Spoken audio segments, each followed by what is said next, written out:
So, do you smell what The Rock is cooking? I thought Bad Blood was gonna be a decent pay-per-view at best, but the biggest thing we were gonna ever see was the return of Seth Rollins by the end of the last match. However, that already happened. So after that, I was completely kind of checked out in the sense that, yeah, this is gonna be a cool pay-per-view, but I'm not expecting anything of a WrestleMania moment happening, Survivor Series, Royal Rumble, and a pay-per-view, in other words, or PLE as we call them nowadays. I was kind of checked out, but ladies and gentlemen, check this out. The Rock confirms he will be in Georgia tomorrow for a football game. The same location for Bad Blood. Now, we are still not sure if this is true or not, but from what we know, the Cody Rhodes tag team match alongside Roman Reigns against the New Bloodline, it's going to be the main event. That's been the rumor. Apparently, the Hell in a Cell with Drew McIntyre and CM Punk is going to start the pay-per-view. What an insult. 10 years later, CM Punk is still having to make Roman Reigns look strong. And I can just imagine Triple H smiling from ear to ear, by the way. In secret, of course. He doesn't need to let CM Punk know. But here's a fact. Triple H, he never forgets. And look, check this out right here. We got the Bad Blood pay-per-view preview on the WWE.com website. And they put this match to first. We're going to go all the way down, talk about all of these a little bit. But yeah, this seems like it's the main event since it's the first, it's at the very top. But I just don't think so. I really just don't think so. There are no titles on the line. This is the ending of a feud. It is Hell in a Cell, but it is Bad Blood now. It's not Hell in a Cell anymore, which is interesting because it has the Hell in a Cell logo or the cage in the middle. Is this going to happen the next year as well? Or are we going to go to the more classical style, back in the 1990s with the actual blood drops? That was a 6-stage design, by the way. Something that WWE production team has been lacking for the past decade or even more than that. We always get these very generic stages, except for a couple of exceptions. But, they do not make the rule. Regardless, so let's talk about our first match. It's going to be a short one. WWE Women's Championship on the line. Nia Jax versus BBL Bailey. BBL. Anyhow, have you guys seen the Brutus? Was that? Yeah, I think that was his name. Brutus Creed and the Nia Jax video. I loved it, actually. Nia Jax is pretty cool overall. I hope we get to see one with Bailey as well, just for personal reasons. Whoa. Chill. All right.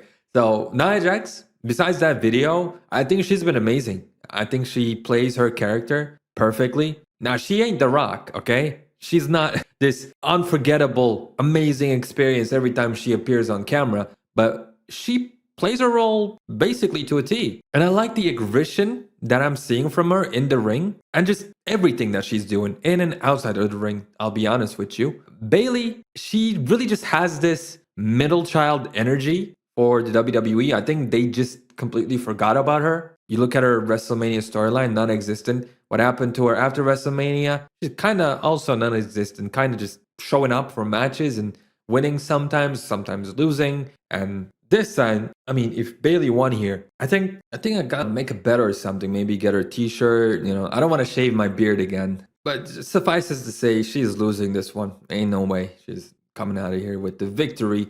Now we're gonna skip this match and leave it for the last. This match, however, Women's World Champion Liv Morgan versus Rhea Bloody Ripley with Dirty Dominic Mysterio suspended above the ring in a shark cage. The last time I remember seeing this was when Enzo Amore, that is, he was still in the WWE, and I don't even remember the match exactly, if even Big Cass was involved in it. But yeah, Enzo was up there doing stuff. It was not good. It was memorable, right? Because it's such a crazy concept, but I just don't remember the match being anything special. To be honest with you, same with this one. How long have you been seeing this feud between Liv Morgan and Rhea Ripley and the Judgment Day ordeal as a whole? They've been extremely slowly building this thing up. And the crescendo, the big moment where Rhea got betrayed, I'll be honest, that was great. That was one of the best moments we had maybe in the last year, sure. But man, this has gone on so long for me. I have completely lost interest in whatever Liv Morgan and Dominic and Rhea Ripley is doing right now. I feel like this should be their last match, okay? Now, I also think that it's not going to be the case. I think we're going to see this feud dragged out a little bit more until Rhea Ripley gets her title back. And after that, good luck, Liv Morgan, because she's going to have to find something new to stay relevant. We'll see. This might be like her. Let's be honest. This is her prime right now. A bit difficult to predict, but I'm going to go with Liv Morgan. There's going to be some trickery, some cheating, and she's going to pull out the victory again, and they're going to push this until, I don't know, Royal Rumble, WrestleMania. It feels like a WrestleMania match, but what if they do Rey Mysterio and Dominic again at WrestleMania? Because I feel like that's the ultimate goal for Rey Mysterio, to do one last WrestleMania match with Dominic obviously at WrestleMania and retire, right? Have that be his last match so that Dominic can say all the time, forevermore, I retired Rey Mysterio. That's a big thing. This match, like I said, the feud has gone on for too long. And this feud has gone on for too little. The moment of betrayal, again, was amazing. But after that, they did nothing to build this up. Sure, they did a couple of segments, but they were not interesting at all. They were half-baked. Finn Balor was saying, I'm going to attack you in such a sneaky way. You're never going to see it coming, and I'm going to freaking shock you, bro. And then he does the dumbest thing, like attacks him in a very obvious spot at Raw, and then he gets beat up. At that point, I was like, okay, yeah, this feud is nothing to write home about. Now, this match has potential, great wrestlers, and they could steal the show with a great match, but the build-up to it has been horrible, so I can't get too excited for this either. But again, I am kind of looking forward to this a little bit just because of the names that are involved. When push comes to shove, they can do some good work. Now, the would-be main event of the entire show, CM Punk versus Drew McIntyre. McIntyre could win this. I told you about Triple H and the fact that he never forgets. But with the way things are going, with CM Punk mentioning Gunther's name, whether that's in the books or not, that should be what's happening. CM Punk should be the world champion, I think, soon enough, just to give this title a bit more prestige, get its name out there. I think CM Punk needs to hold that title. I hate the fact that WWE is booking the legends horribly right now. Randy Orton losing all the time. You look at John Cena losing all the time. That doesn't need to happen. Yeah, sure. You need to go out on your back in this business. Not necessarily, but I get the sentiment very much. But man, we need to see legends winning. And that's why it was so nice to see CM Punk beat the hell out of Drew McIntyre in that strap match or whatever, dog collar, and then get the victory. That was nice. And I hope to see it again here as well. I wonder what Drew McIntyre will do after this feud. But it feels like CM Punk is going to go for that World Heavyweight Championship. And in the process, someone named Seth will go ahead and interrupt him. And again, I don't know where that's going to leave Mr. McIntyre, but we'll wait and see. Hey, maybe Danny can just bypass CM Punk and Seth Rollins, let him do their thing, and he can go ahead and face Gunther this time. But then Gunther has to be a babyface, so I don't think that's happening. Maybe Drew can turn babyface. So yeah, this should, in any case, be the end of this feud, because this is enough. Leave it while you're good. But yeah, just to say it again, CM Punk, I think, is going to take this one. Now, let's get to the main event of the evening. Cody Rhodes, Roman Reigns versus Solo Sikoa and Jacob Fatu, coming to a screen right near you. This is a video topic all on its own, but the run that Cody Rhodes has been on, it's been the worst. It's been the worst WWE Championship run in a long time.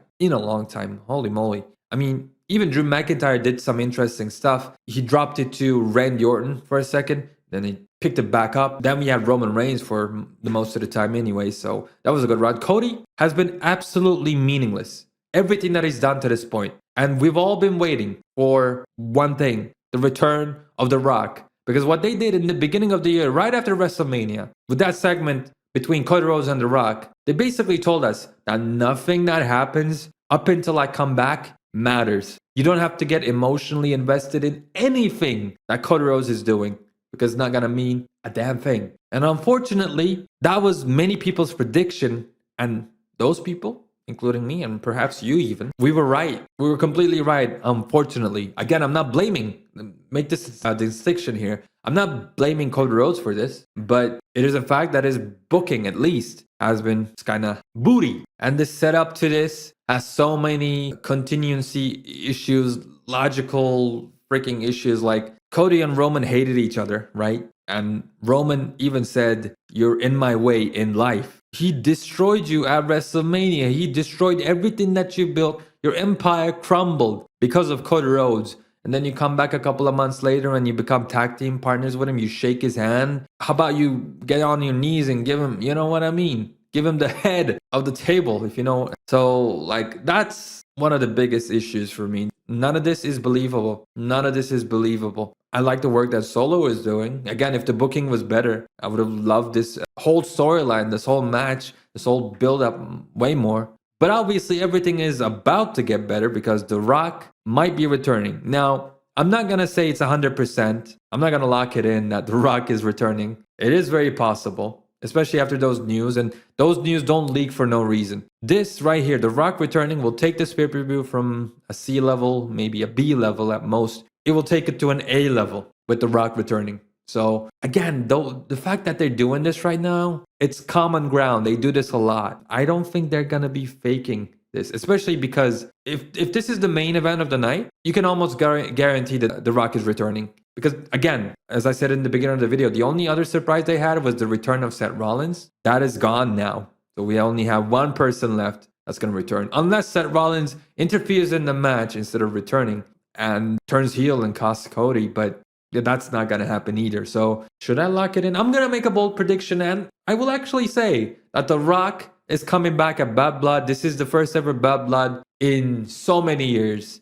So you got to make a splash. So maybe that's what's going to happen. The Rock is going to return, cost Cody and Roman the match, because that's the only way they're going to lose. And if anybody's taking the pin, it's Cody, by the way, because this is the first match ever of Roman Reigns ever since he returned. So you better not pin him. And if The Rock is returning, he's certainly not going to help Roman Reigns. No way. We know that they had this boner for this feud, for this match for 2 decades at this point. The Rock wants Roman Reigns at WrestleMania. We know this, both in storyline, it's going to develop, and in real life. They've openly talked about this many times, especially The Rock himself. So again, bold prediction. The Rock returns, costs Cody and Roman the match, makes it so Jacob gets the pin on Cody Rhodes. So that way you can, set that up in the future. Or none of that happens. We get a straight up main event tag team match as we did in like Money in the Bank. It has a straight finish, no shenanigans, no excitement. And yeah, the babyface team wins, and then that's it. Honestly, I'm going to expect that and wait for that to happen. And I suggest you do the same thing. Because if we expect the alternative and if it doesn't happen, that's going to be a rude awakening. I'm not ready for that. But oh yeah, man, that is Bad Blood 2024. Those are my prediction. Let me know your list of predictions down in the comment section below. That being said, ladies and gentlemen, take care of yourselves and have a good one.